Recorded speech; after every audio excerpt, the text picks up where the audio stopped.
Καλησπέρα, Τέγη. Πάλι ο ίδιος. Ναι, και πράσινα άλογα. Άντε γεια! Όχι, Μην φύγε. Έλα φίλε Γιάννη, λέγε ρε Γιαννάκη. Άντε γεια! Πότε ιδρύθηκες? Αυτό έχει σημασία τώρα δηλαδή. Για ιδέα μιλάμε Νίκο. Ναι, Πέτρος λέγομαι. Εντάξει Πέτρο. Λοιπόν, Για ιδέα πότε ιδρύθηκες? το 1908. Άντε γεια!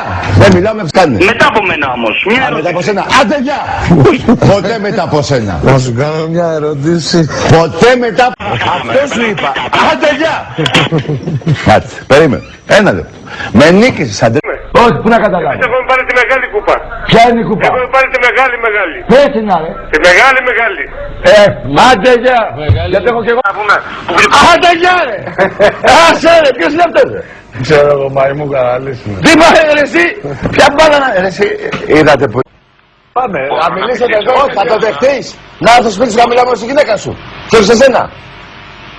Ναι. Θα το δεχτείς. Άντε γεια! Άστο να που το δεχτείς. Και τι λέει δε. Τι λέει ο άνθρωπος. Είπα να μιλάμε με τη γυναίκα του. Τι λέει ο άνθρωπος. Το θυμάστε τον Μανολάβρο τον Τινιάδη? Το θυμάστε? Πάτε το. Άντε γεια! Καταλάβατε. Πού πήγε τώρα ο Μανολάς? Εδώ είμαι εγώ, εδώ είμαι. Βρε άντε γεια ρε που θα κάτσουμε να μιλήσουμε. Πού πήγε τώρα ο Μανολάς? Τι λέει? Δεν το ξέρει το Σωτήρι. Σου λέει δεν το ξέρω ρε φίλα. Άντε γεια! Δεν το λώσεις ρε, αυτό το ξέρω. Πεις μωρέ, θα πεις μωρέ. Τι το κάνετε αυτό? Άντε γεια! Βρε αυτό σε θέλω ρε, να μην έχεις τα κότσια να παραδεχτείς. Original ήσουν πέρυσι. Καλά τώρα. Άντε γεια, άστο καλά. Πόσα χρόνια, άστο. Θα κάθομαστε τώρα. Άστο να βγάλω από την